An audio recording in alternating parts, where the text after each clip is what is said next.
একবার নাসির হজ্জাব অনেক দিন ধরে গরুর গোশত খায় না। অনেক কষ্টের পরে 1 কেজি গরুর গোশত কিনে এনেছে। এনে বলতেছে, স্ত্রী রান্না করো। কতটা বছর হয়ে গেল গরুর গোশত খাইলাম না রে। অনেক কষ্ট করে 1 কেজি গরুর গোশত কিনে আনছি, রান্না করো। স্ত্রী রান্না করতে যাইয়ে স্ত্রী 1 কান 2 কান করে খাইতে খাইতে 1 কেজি শেষ। এরকম স্ত্রী আছে না নাই? এখনকার সময় নাই, কিন্তু আগের সময় ছিল। অভাব ছিল, মানুষের কষ্ট ছিল, সংসারে অভাব থাকার কারণে রুটি ধোয়ানি দিয়ে দিয়ে 3বার 4বার খেয়েছে, এমন ছিল না? ছিল না? যুদ্ধের সময়, যুদ্ধ পরবর্তী সময়ে মানুষের বমি খেয়ে বেঁচেছিল। সত্য বলছি না মিথ্যা বলছি? এত দুর্ভিক্ষ ছিল, মানুষের বমি খেত। আমার ভাইরা, এই দুর্ভিক্ষের মধ্যে, কষ্টের মধ্যে 1 কেজি গোশত খাইতে খাইতে সব শেষ। নাসির হজ্জা গোসল করে এসে, কপোতাক্ষ নদী থেকে গোসল করে এসে সরিষার তেল মালিশ করতেছে, আর স্ত্রী বলতেছে, নিয়ে এসো একটু মজা করে আজকে গরুর গোশত দিয়ে খাবো। স্ত্রী একটা বিড়াল ধরিয়ে এনে বলছে যে, আমি কতবার করি বললাম এটা ফেলাই দিয়ে আইসো, তুমি তো ফেলাই দিলে না। দেখো এই বিড়ালটা কত বড় বাহাত্তারা, তোমারও 1 কেজি গোশত খেয়ে তেজ মেরে দিয়েছে রে। নাসির হজ্জা বলছে, সত্যি কি খেয়েছে? বলছে, আমার বিশ্বাস হচ্ছে না, তোমার সাথে বিয়ে করি আমার সংসারে যত অশান্তি, আমার কথা তোমার বিশ্বাস হয় না, আমার তালাক দিতাম। খালি তালাক চায়, এরম আছে না? কিছু কিছু হলেই তালাক দিতাম, পাকামো পাইছাও। মেম্বার বিয়ে করিস, কষ্ট হয়নি, তালাক দাও মানে? তোমার বাছাই করতে যাইয়ে 100টা মেয়ে দেখতে গিয়েছে, আর 100 মেয়ের পিছনে 1000 করে খরচ হলে 1 লাখ টাকা খরচ গেছে শুধু নির্বাচন করতে যাই। ইলেকশন না, মানে বউ নির্বাচন। হ্যাঁ, শুধু তো তাই না, এরপরে যাইয়ে বিয়ে করবে সেই যে গুজে রেডি, হঠাৎ দুলাভাই রাগ করে বসে রয়েছে।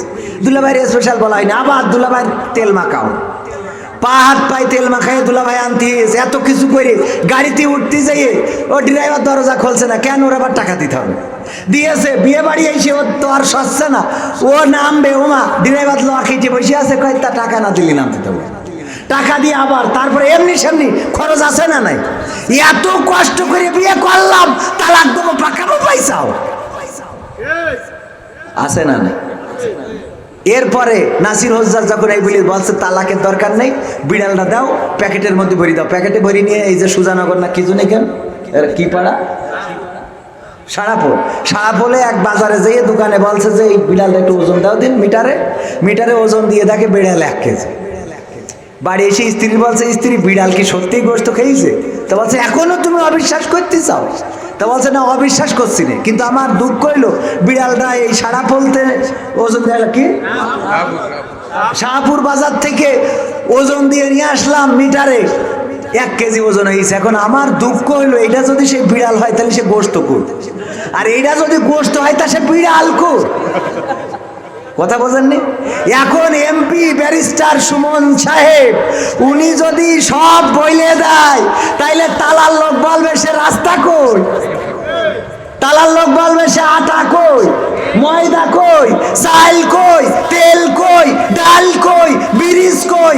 এই যখন বলা ধরবে, ও যখন বলবে যে না এসব কিছু দিইনি, তাহলে বলবে তা ব্যারিস্টার মাসুদ দিয়েছে, তাহলে সেগুলো কই। কথা কয় না? ব্যারিস্টার মাসুদ, ব্যারিস্টার সুমন যদি দিতে পারে, আপনিও এমপি, সে এমপি, আপনি দিতে পারবেন না, এর মানেটা কি? কথা কি বোঝা গেছে? এই জন্যই বলতেছে মাননীয় স্পিকার, আমরা দেখছি ফেসবুকে ব্যারিস্টার সুমন গরম করে দিচ্ছে, সব বলে ফেলাচ্ছে।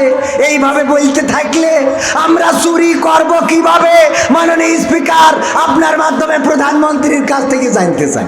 পাকা মকুতাগার, প্রধানমন্ত্রী তো চুরি করার জন্য এমপি বানাইছে, কষ্ট করে ভোটটাই নাই চুরি করেছিস, তাই বলে সব চুরি করবি এটা কইস কি? সব চুরি করবি কে? কথা কি বুঝে গেছে? এ কথা বললি আবার তো হুজুরিরা ওয়াজ করতে দিবেন না।